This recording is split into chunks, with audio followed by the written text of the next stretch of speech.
কবি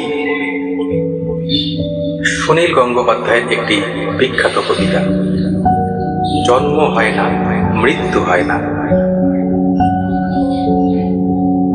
আমার ভালোবাসার কোনো জন্ম হয় না, মৃত্যু হয় না।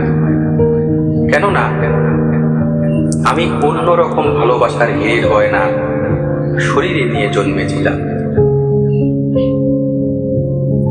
আমার কেউ নাম রাখেনি, তিনটে চারটে ছদ্মনামে আমার ভ্রমণ মর্তধামে। আগুন দেখে আলো ভেবেছি, আলোয় আমার হাত পুড়ে যায়। অন্ধকারে মানুষ দেখা সহজ ভেবে ঘূর্ণি মায়ায় অন্ধকারে মিশে থেকেছি। কেউ আমাকে শিরোপা দেয়, কেউ দু চোখে হাজার ছিচি। তবু আমার জন্ম কবচ ভালোবাসাকে ভালোবেসেছি।